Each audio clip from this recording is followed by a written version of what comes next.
Skull and Bones, the order at Yale, 15 of them selected out of every junior class. They paid. Wall Street financed Hitler, financed Stalin, creating communism, which is what they did. That's all very bad, and Skull and Bones is all involved in that with the order. They concerned the build-up of the three types of socialism: Bolshevik socialism in Russia, what we might call welfare socialism in the United States, and Hitlerian or National Socialism. And each book examines the financing and the contributions made by Wall Street, by international bankers, to the development of that specific form of socialism. It also was involved in changing the American education system from a classical academic, brain-oriented thinking, destroying that, and imposing an animal training method, which Skull and Bones was deeply involved, and I think I would just say the only entity at that time deeply involved, and managed to bring that wretched system of operant conditioning, Pavlov, Skinner, whatever you want to call it, animal training, out of the laboratory in Leipzig, Germany, Wilhelm Wundt, and get it adopted by leading American educators. Motivation and reward are crucial factors in learning. A motivated animal will learn any response which occurs and is promptly followed by a reduction in the strength of the drive.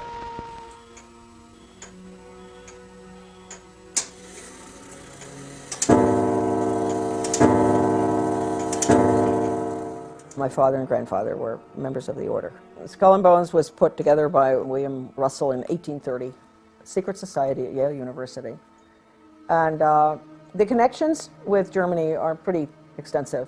You know, the Illuminati, I think it's got to be, I think that there's a lot of research out there that I haven't even read that is there, that does connect it with the Illuminati. And the Illuminati, of course, was Bavarian Marxist society based on destroying the family, destroying the church, which at that time was Catholicism, destroying religion, destroying national entities, boundaries, no more. I have, you know, the Proofs of Conspiracy by Robeson, an original copy of that, and it says right in there, you know, where the order, it's interesting, the order, right? The goal was to, just as I said, down with the family, down with the royalty. At that time, governments were royalty, and they were religious. That was Western European, right?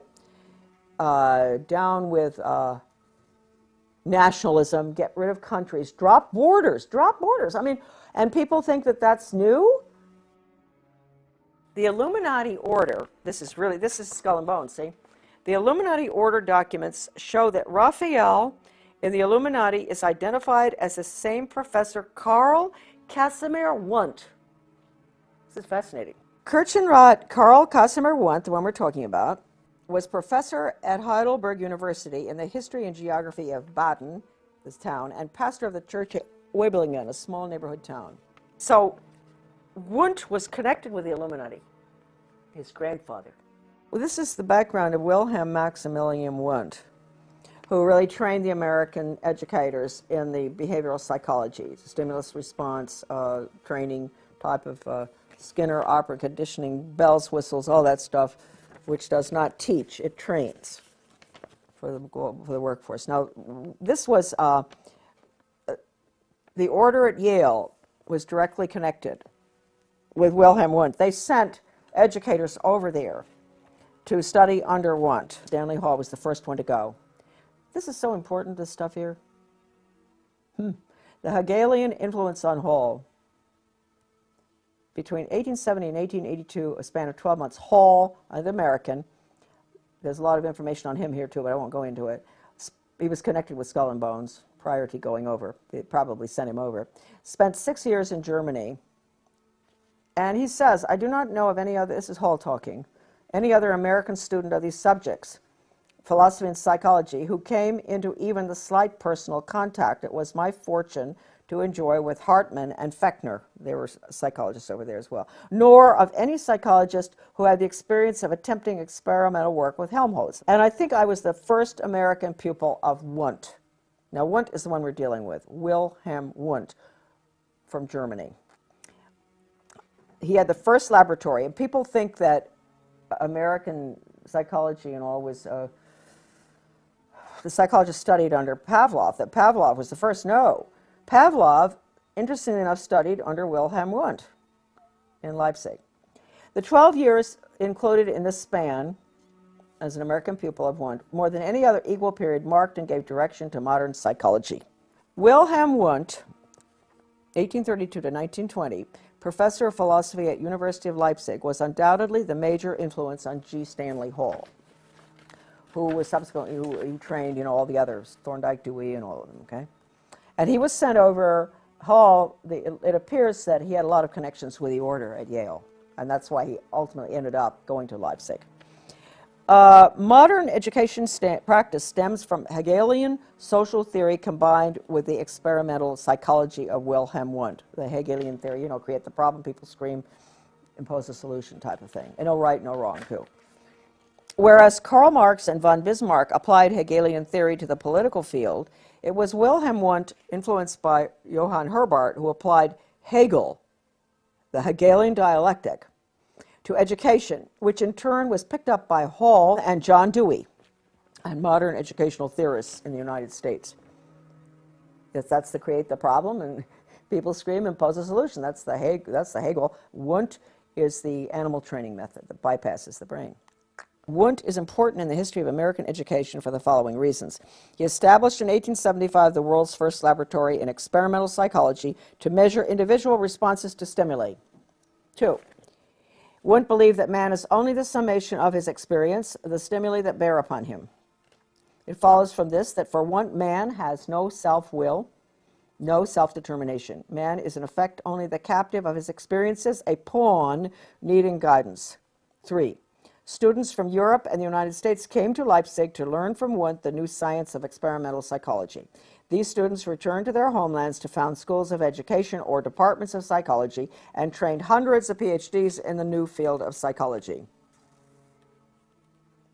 The core of our problem is that Wundt's work was based on Hegelian philosophical theory and reflected the Hegelian view of the individual as a valueless cog in the state, a view expanded by Wundt to include man as nothing more than an animal influenced solely by daily experiences.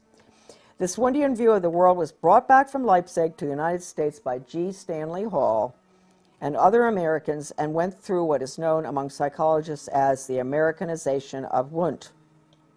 Although Hall was primarily a psychologist and teacher, his political views were partially Marxist, as Hall himself writes, quote, "I had wrestled with Karl Marx and half accepted what I understood of him." Confessions, and don't forget Karl Marx used the Communist Manifesto was basically Weishaupt. It's important to remember that. Huh? So this is really a very fine chapter out of Sutton's book, America's Secret Establishment. This is a chapter, How the Order Controls Education.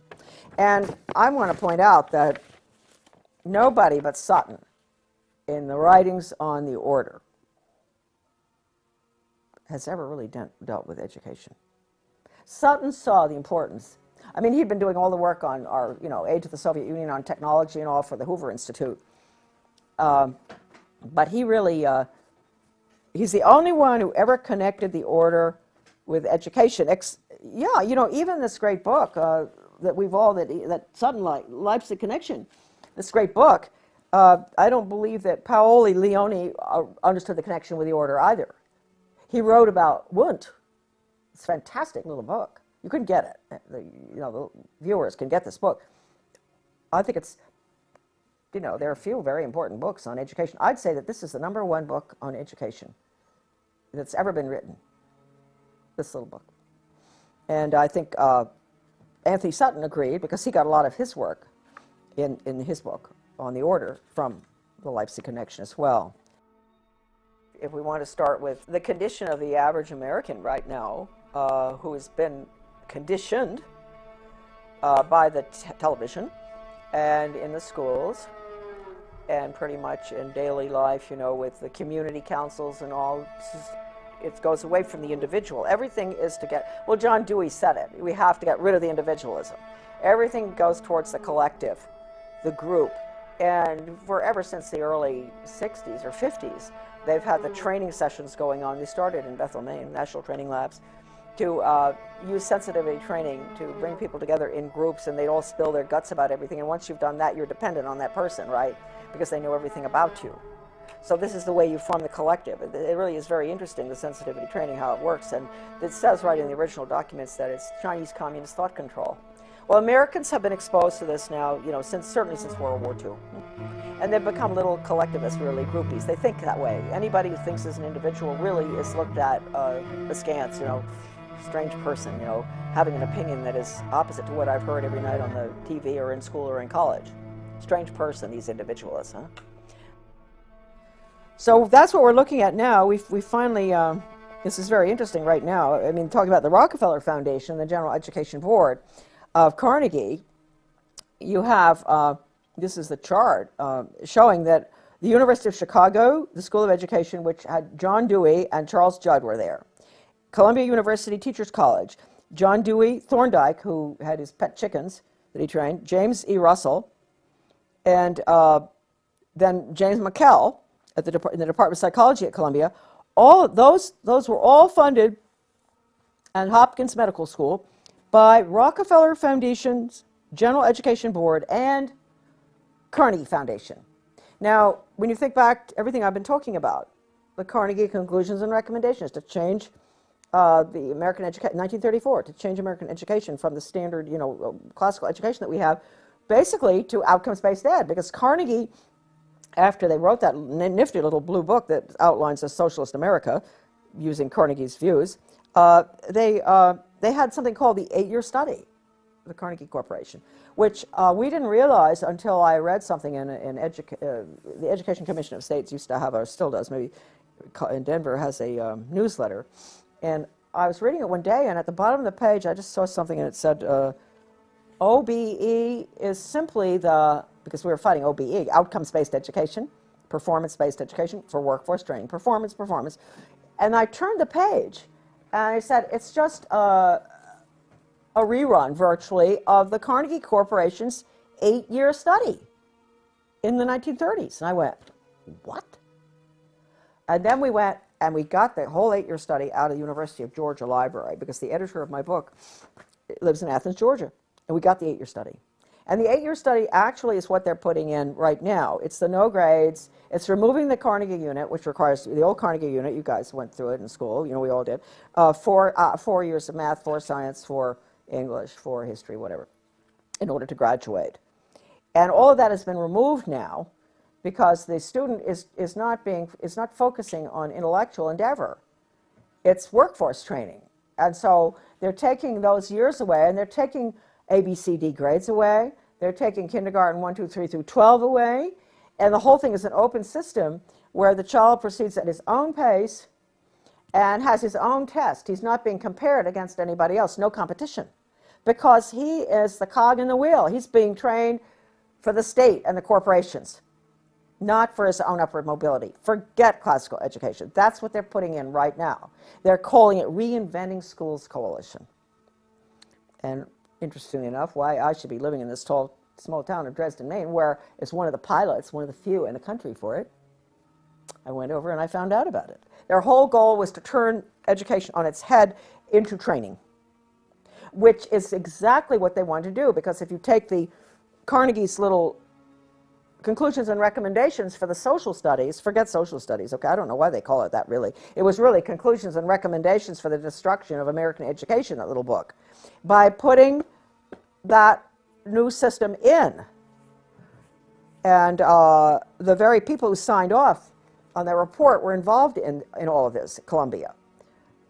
George Counts, Rudd, Ballou, you know, all the names. And so Carnegie, whereas you had Hopkins and University of Chicago and all were putting in the method, Carnegie was advocating the change of our formerly free market system to a planned economy, Soviet style, through the schools.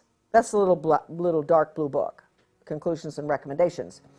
That is recommending a new form of government and economic system for the United States, and it clearly states in there the American people are going to have to get used to this, because this is the new order. That these barriers are breaking down all over the world. We've got to have a world system and all. You know, this is all. I mean, this isn't direct quotes, but this is what the book tells you, and that the curriculum has to be completely revised from the old classical curriculum to focus on world government, basically.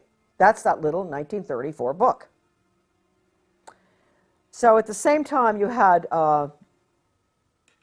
Columbia University and Dewey and all of them.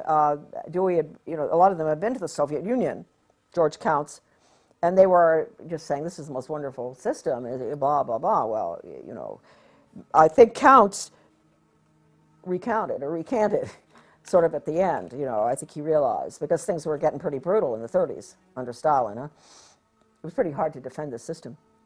But anyway, the goal, I think, people will always ask, well, why on earth did Wall Street finance the Bolshevik Revolution? Why would they do that? Well, I think they did it because Russia was I don't think they did it because they were atheists or one thing or the other. I mean, William Boyce Thompson, he was first head of the Federal Reserve, I think. He put $100,000 of his own money into Russia.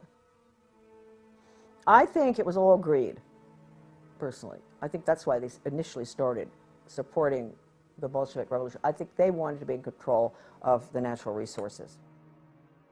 I'm talking about America's Secret Establishment by Anthony Sutton. I knew Anthony Sutton. We met.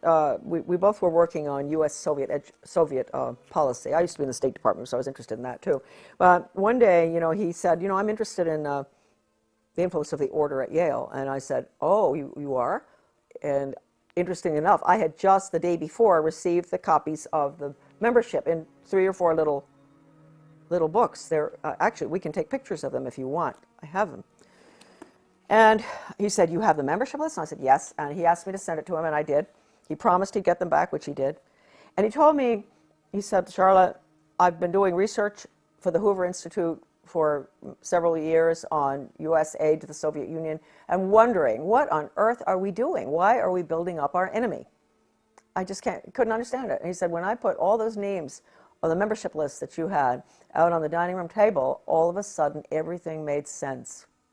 I saw the names of these very important people who were all involved in the defense contracts, who were involved in education going way back, everything. I saw what they were doing. And that was when he became, he really started focusing. And he wrote the book after he got the list. And I've always really liked that. This is a really good quote here that I like to use, because not just because the fellow that he's quoting was a friend of my father's, sort of interesting, but because it tells you exactly how important the Order of Skull and Bones at Yale is.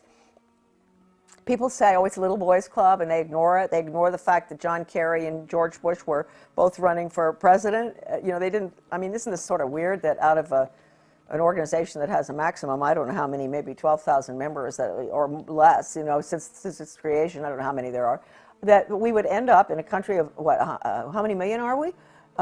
Having 2 people running for president who are out of Yale, the Order of Skull and Bones?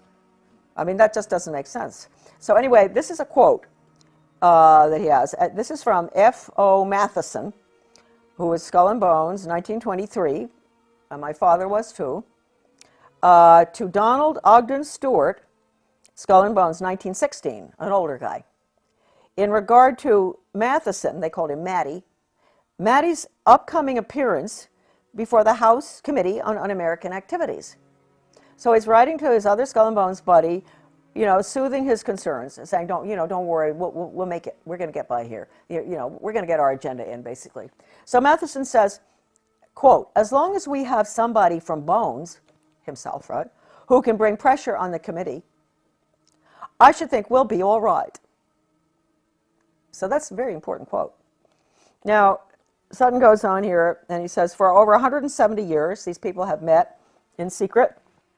From out of their initiates come presidents, senators, judges, cabinet secretaries, and plenty of spooks, CIA. They are titans of finance and industry, and they have just recently installed a 3rd Skull and Bones president of the United States, George Jr., right? George W. Bush's secret name is Temporary. His father, George H.W. Bush's Bones name is Magog, and his grandfather, Prescott Sheldon Bush, stole for the order one of their prized possessions, Geronimo's skull. But the Order of Skull and Bones secrets have always been safe with a press of which much they owned. They owned, and that's why I think earlier you saw in this video, I mentioned that or maybe I didn't. I've been writing letters to the press since 1975 that, with a direct quote from a communist, that regionalism is communism. And I've had other articles published, but they would never go near that. Either they would take that quote out, because that's the quote from a communist writer for the Daily World, writing for their own journal, the Daily World. And so when you talk about the control of the press, it's complete, the major media. I don't have to tell you folks that probably, but anyway. All right, no, Skull and Bones, Bonesmen, here's a little list. Time, Life, Fortunes, Henry Luce, Newsweek's E. Roland Bunny Harriman, right? Cowles Communications, Alfred Cowles. National Review's William Buckley. Boy, he took us to the cleaners, didn't he? Atlantic Monthly's R.W. Davenport. I guess Buckley was the one that managed to get the conservatives in line, so they're supporting a planned economy and all, right? He said that he said that John Kenneth Galbraith was one of his best friends and he admired him. So, Did he repudiate the Birchers? Oh yes, yes. Went after the Birchers. He did terrible things, Buckley. Atlantic Monthly's Davenport, among others.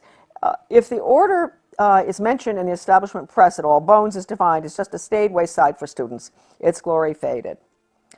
This book is extremely important. You can go on the internet to get it. You said Alex has got it, is that right? I think we do. You're right. Anthony Sutton was educated at the Universities of London, Göttingen, and California. While research fellow at the prestigious Hoover Institute, he produced the monumental 3-volume series, Western Technology and Soviet Economic Development. Other books include The Best Enemy Money Can Buy, Wall Street and the Bolshevik Revolution, Wall Street and Hitler, and many others. All right, this is a picture of my grandfather, Samuel Clifton Thompson, born in Pottsville, Pennsylvania. And this picture is taken just before he went out to South Africa as a mining engineer to open up the gold mines in South Africa. I might point out that he was the first member in the family from the Order of Skull and Bones. You'll be seeing later, you're going to see a picture of Grandpa and my father that's coming up. Hold down a little bit. Okay. There you go. Right there. It's perfect. Thank you. And he lived out there from around 1897 and was there during the Boer War, and they returned in the breakout of the First World War I. My father was born in South Africa, obviously, and my grandfather met a lovely gal from Australia. That was my grandmother, and she had come, this is a very interesting story. She had come over with her father and 12 siblings on a sailing ship from Australia to Cape Town. My great-grandfather from Australia had emigrated from England and was the clerk of the works or something in Melbourne, Australia. And they had all those children, and can you imagine traveling on a sailing ship back in 1895 or something with all those children? And anyway, my grandfather somehow met, we don't know how, my grandmother. And they were married in Johannesburg in 1902. And he was a member of the order at Yale, and he was very close to Sir A. Bailey and some of the Fabian socialists. I don't really know what role he had in the activities of the order, but I would imagine some, because it was pretty big time gold mining, and he was very instrumental in opening up the mines there. So that's Grandpa Thompson. Here is a picture of the same Grandpa a little bit later with my father and my sister, Victoria. And that's Grandpa. He's being very grandfatherly. This is probably around 1930, this picture. And that's my dad holding on to my sister, my dad Clifton, who subsequently was tapped for the order for his class at Yale. And with Grandpa, the one that I spoke to you about, who was the mining engineer that went from Pennsylvania to South Africa to open the gold mines in the late 1800s. This is an interesting picture here, which shows, I think that this looks like a bunch of Skull and Bones friends. I do believe. I'm going to show you the picture and then I will identify a bit for you. The one in the front row is Charles Spofford. And then we have my father. I'll explain a little bit. It's difficult to hold this up. But the one in the front row in the middle is Charles Spofford, a very close friend of my father's. And I really liked Charles Spofford a lot. He ended up being the legal counsel from Davis Polk, Wardwell, Sunderland, and Kendall, for the Suez Canal Company and many other high positions. He rose to the top, getting all sorts of honorary medals from foreign governments in Europe and everywhere, and counsel on foreign relations, and a lawyer, and a very, very decent, nice man. He close to my father. He died about 25 years ago, I guess. Interesting man. He was born in Connecticut, in California, I believe, and unlike the other Bones characters that were in that class, friends of my father's, he had not been to prep school, one of the fancy prep schools on the East Coast. He went to public school in California, which I do believe they must have had extremely good public schools back then, because Chuck Spofford was quite a scholar, and he was a very good musician. And very high up he became after World War II, which he served in Europe, as a lieutenant or something. After he got out, he was promoted way high up to one of the top positions in NATO, the North American Treaty Organization, and went on to be very influential in diplomatic circles. This is coming from being a boy in the public school system in California, rising to just really the highest heights imaginable. So that's Chuck. The other members that are shown there are close friends of my father's, Rebel McCallum and Fred Haynes, I think. I'm not going to tell you where they all are. My father is in the picture somewhere there in the second row, I think. And Edwin Blair, who was called Mr. Yale always because he was a great fundraiser for Yale. So he was Mr. Yale. He was also the gentleman that invited my dad to go out to Bohemian Grove for 1 week or whatever it was. That it was through Edwin Blair that my father did go out there, and when he returned, you know, he wasn't terribly impressed with what was going on there. He said the food was excellent, the lectures were pretty good, everything was done very nicely, but he would never go back. So I'm making excuses for my dad because I don't think he was ever really very happy with the agenda, the Yale agenda, the Order's agenda, although he stayed close to his friends, as you can see in this picture. They're all having a very good time on someone's boat or on the dock somewhere.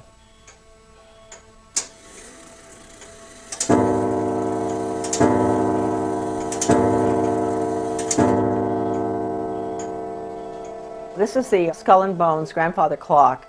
These clocks were given to members of the Order when they got married. And my father was married in 1927, I believe, and he ordered the clock from a clockmaker in South Carolina, and I think that the Order pays for the clock. And it was a gift, and all of them receive a clock when they get married. I believe that's the case. And we had it in our house from the time I was born, of course, and I remember it best because it's so mellow, and I would, as a young child, you know, waiting for Santa Claus to arrive, go to bed at night, and the clock would, you know, go off at every hour, and my mom and dad, of course, were putting things under the tree and giving Santa Claus his peanut butter sandwich and banana, and I was sleeping and listening to the clock, and then finally around, you know, 5, it would strike 5, then 6, and I'd know, well, I can get up now, and I'd run down, and Santa Claus had been there, and the sandwich had been eaten, and the clock would strike 6:30, and then everybody would have to come down and deal with me. So I just have great memories of the clock. And what the significance is with the clock. Dad used to always say, he was very firm about that. He never told us why, but don't ever let the clock wind down. Keep the clock wound sharp. And always keep it 5 minutes ahead. And what that means, maybe it means they're 5 minutes ahead of everybody. The Order has to keep 5 minutes ahead of all of us. And don't let it wind down, because if you did that, they'd be getting 5 or 10 minutes behind or more. And as a member of the family, you never talk about the Order. My father never discussed anything about the Order of any significance, really. Although, as we said earlier on, most of his friends were very close. Very close friends were the Order, and all of them, all the ushers in his wedding, were Skull and Bones, the Order, and friends all the way through life. But that had nothing to do with his own personal beliefs and all. He was not involved in any major political decisions affecting our country or our schools or anything. He was a wonderful mayor of several towns, a very strict constitutionalist, which certainly doesn't go along with what the Order stands for. I mean, he would really cause trouble on the board if anybody deviated from the Constitution. So that's just a little bit of a defense of a member of the Order, my dad. And as you heard earlier on, you know, before he died, he did say that he would help me if he could, if he had longer arrived. So hopefully there are more members who've come to that conclusion, and maybe someday we won't have a problem with the order. I hope that the order doesn't continue causing all of us the problems that it's caused in the past, though, especially in education. Now we're going to get into the books. The books were originally, they'd never published the list of members in book form before. At least that's what my father told me. One day when he was ill, this is the catalog of the membership of living members, volume 1. I think it's around 1978, the date on this. Well, that one's 1977. Let's take a look at this. Oh no, see, this is October 1983. This is what happened. I was taking care of my father. He was dying of cancer in New Jersey, and my sister and I would rotate, go down there. We didn't want to put him in a nursing home. So one day, it was pretty close to the end of his life, the mail brought these 2 books in the mail, which are, one is this one, Volume 1, The Living Members, the catalog of the living members as of 1983. And this is the catalog of all the members as of May 1977. This is the living and the dead. As of May 1977. So this is really the updated one right here. Anyway, I was opening the mail because my father wasn't well. I was taking care of all the business things and mail correspondence, and these arrived. And so I took them into Dad, and he said, "Cool." He said, "They're getting pretty fancy up there in New Haven." You know, he said, "What are they doing? Never been in book form before." And that was his little comment. And so I said, "Well, it is, you know." So around that time, I was working with Anthony Sutton on something, because I was always very interested in U.S. policy toward the Soviet Union, and he had done such remarkable work, aside from his great book, which came out subsequently on the order, but his work at the Hoover Institute in regard to United States transfer of technology and all sorts of information and money, et cetera, to the Soviet Union from the time of the Bolshevik Revolution. And so Sutton was very highly respected in that field, and he told me, it just was a fluke really, that he happened to call right at the time when the books had arrived, because he said he couldn't understand what it was all about. And I said, "Well, you may be interested, I think, you know, in the order at Yale." And he said, "I am." He said, "I am interested in that." He said, I don't understand the connection." And I told him that I had the lists in book form. And he said, "You do?" And I said, "Yeah." And he said, "Would you mind lending them to me?" And he said, "I'll get them right back to you, I promise." And I believed him, and I sent them, and he did get them back. And he called me, and he said, "Charlotte, with all the research I've done through the years on U.S. aid to the Soviet Union in every imaginable aspect, once I got these lists copied," he went to a copying place to get it done. He must have done a pretty good job, because they're still in good shape. I put them down on the dining room table, and I looked, and all of a sudden I knew I had found what I was looking for. I'd found the names of the people involved in the foreign affairs of the United States, especially in the transfer of secrets and weapons, et cetera, and nuclear stuff to the Soviet Union, and banking as well as banking. And he said, and he also mentioned Hitler. He said, "I saw the movers and the shakers, and it became very clear to me that this one organization was, if not totally responsible, almost completely, you know, really up there in responsibility for American foreign policy and economic policy." And so, and then subsequently, we found out education policy. I didn't know that at that time that Sutton was that deep into doing the research on education. I think he did the best job on education research of anybody I can possibly think of, using, and I'll show you in a minute, the incredible research done by, in the Leipzig Connection by Lance Leone, the Leipzig Connection. I'll show you a picture of that book later. Sutton used that, I used it, and anyway, that is the history of these little black books, which he returned to me, and he was a very great gentleman. He said, I really didn't ask him to keep my name private, but he decided on his own not to let anybody know where he got them from, and evidently when, after my father died, he did, I guess, tell somebody, or maybe he didn't ever tell anybody. I'm not quite sure.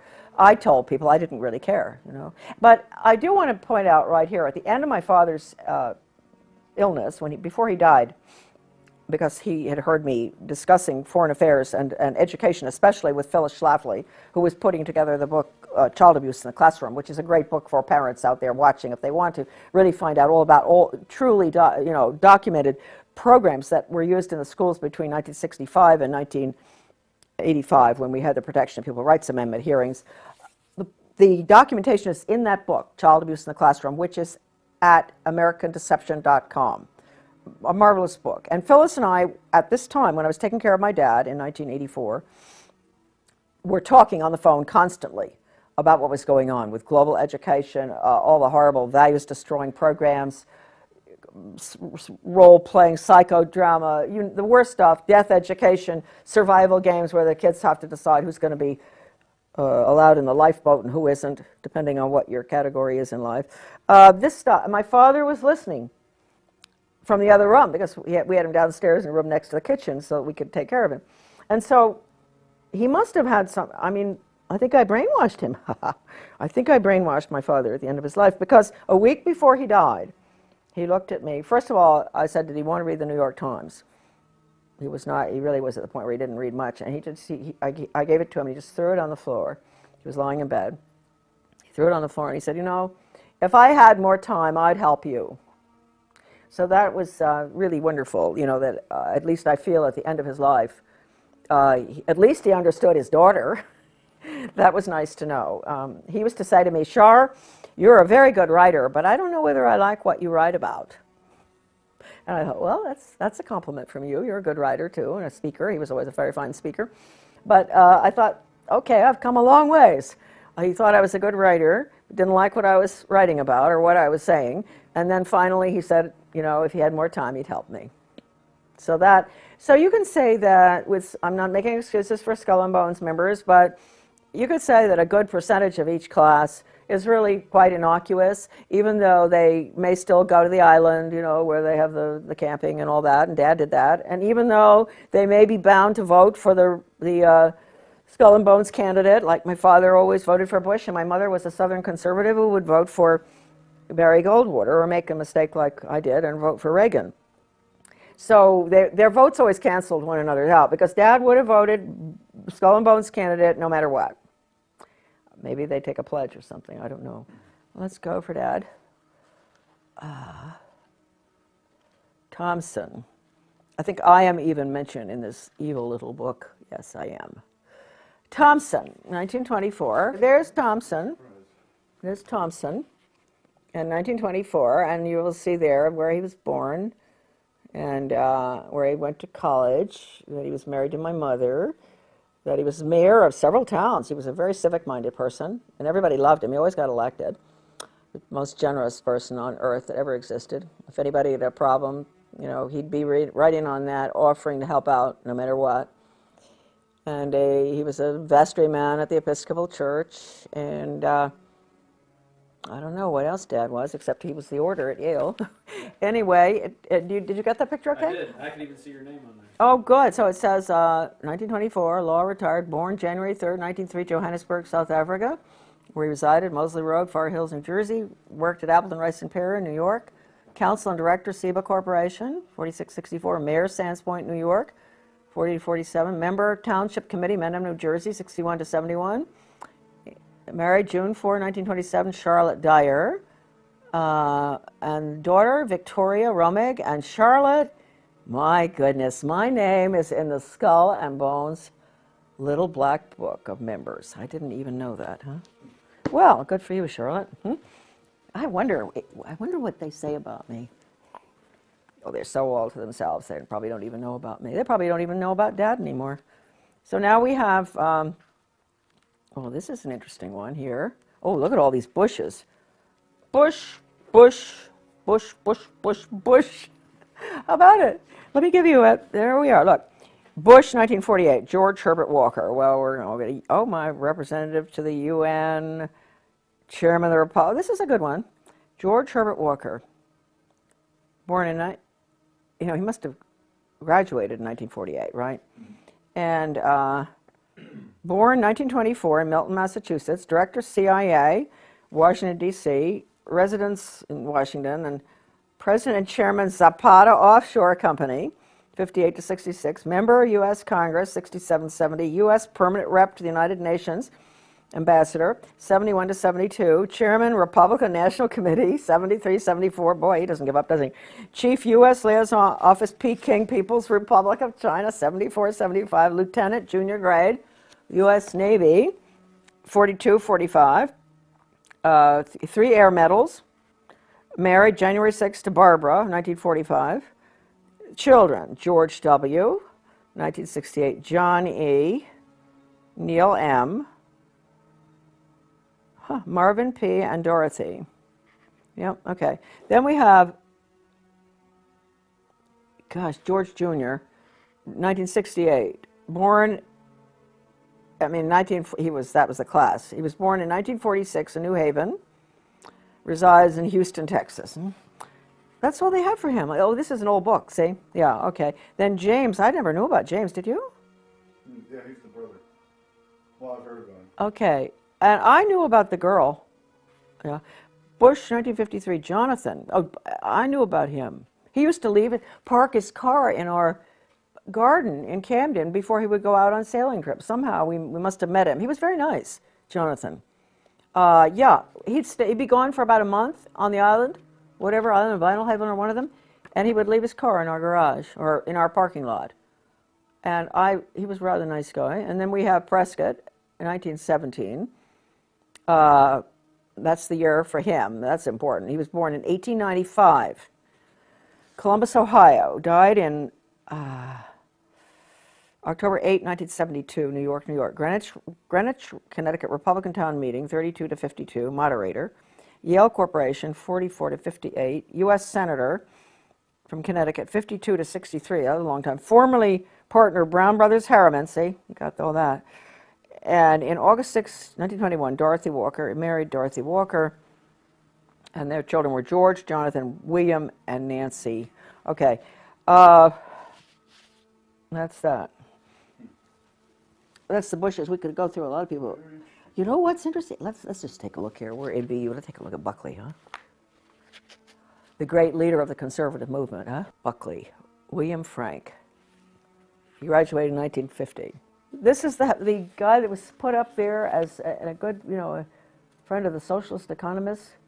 What's his name? The really socialist economist? I can't remember his name. They were always such good friends. I always wondered how that could be. No, I can't remember right now, but he's very well known. Anyway, Buckley. Gosh, there are a lot of Buckleys. There's Christopher Taylor, New York City author, editor, journalist. I wonder if he's related. Chief speechwriter, the Vice President of the United States. Buckley Fergus Reed, writing, Paris, France, novelist and lecturer. They're all in media, right? It could well be they're related, huh? Then we have James, he was Bill Buckley's brother, a pretty good guy, I believe. He was president of Radio Free Europe, Radio Liberty, in Munich, West Germany. What a joke those places were. They led the poor Hungarians. We let Hungary go right down the tube. We did all the broadcasting to get them to revolt with Radio Free Europe, and then they revolted, and then the Soviets struck in 1956, I guess, the Hungarian Revolution. Horrible. So that's what Radio Free Europe did. Well, it must have done some good things. Okay, he was U.S. Senator from New York. In the Navy, married Peter. He was U.S. Senator from New York for a very short time, and I wondered why. He went in and he never ran again. This is his brother. Okay, now, here we got William Frank Buckley, born in 1925, President National Review. He was associate editor of American Mercury, which, you see, so he was really, that was very good. That was a really true blue, wonderful conservative magazine that he was editor of. That's rather interesting. He went in there early to, do damage everywhere, I guess. Editor-in-chief, National Review, syndicated columnist, TV host, Firing Line, Chairman of the board, Star Broadcasting Group, author of several books, appointed by Nixon to 5-member USIA Advisory Committee, 1969, appointed by the President, public member of the U.S. delegation to, 28th General Assembly of the UN.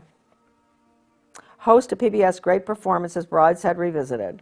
Second Lieutenant, U.S. Infantry. Well, that must have been tough. When was that? 44 to 46, right at the, that's the nasty end of the war. Married to Patricia Taylor. Okay. Bundy. No. But he was confirmed CIA, wasn't he? He certainly was. With Ward, what's his name, and all of them. Maybe they don't put that in. CIA, huh? And here we got Frederick McGeorge Bundy, the one that's listed in the NEA's Cardinal Principles Pre-Planning Board. This is very important. So at the top, the NEA has all these characters, these rotten leftists, educators and government people, top skull and bones people. All right, there's McGeorge Bundy, and there is Frederick McGeorge Bundy. Isn't that interesting? So McGeorge Bundy's the one we want.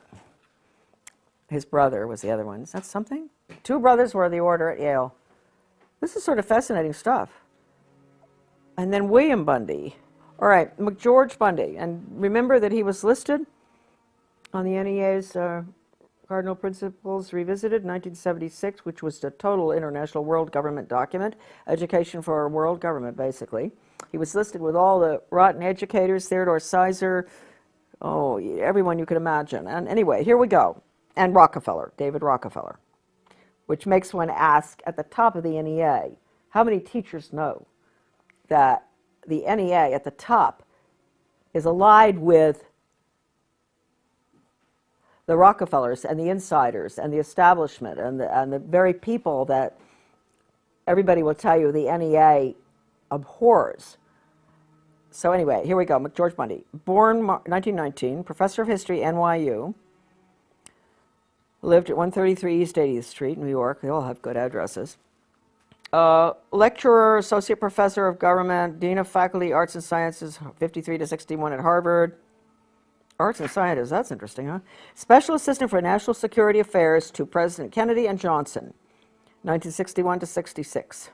President of the Ford Foundation, okay, Brown Gaither, 1966 to 79. He was 10 years after Gaither. He knew, same thing that Gaither told Dodd.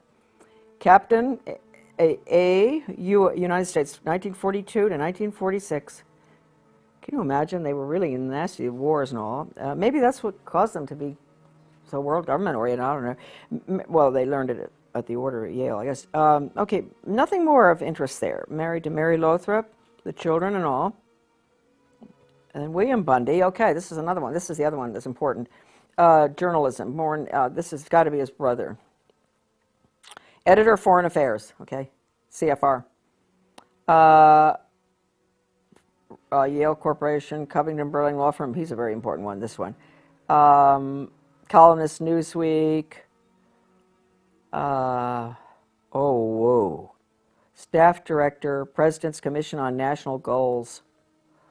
That was a bad commission. Maureen Heaton covered that in her book. National Goals, all right. Deputy Assistant Secretary of Defense, International Security Affairs. Assistant Secretary of State for East Asian and Pacific Affairs, 64 to 69. Major Army Signal Corps, August 41. They were all in the war. Legion of Merit, British MBE. Married to Mary Atchison. I wonder if that's Dean Atchison's. I don't know. Michael and Christopher. Okay, well, really, these people are something else, aren't they? They are important. They are very important.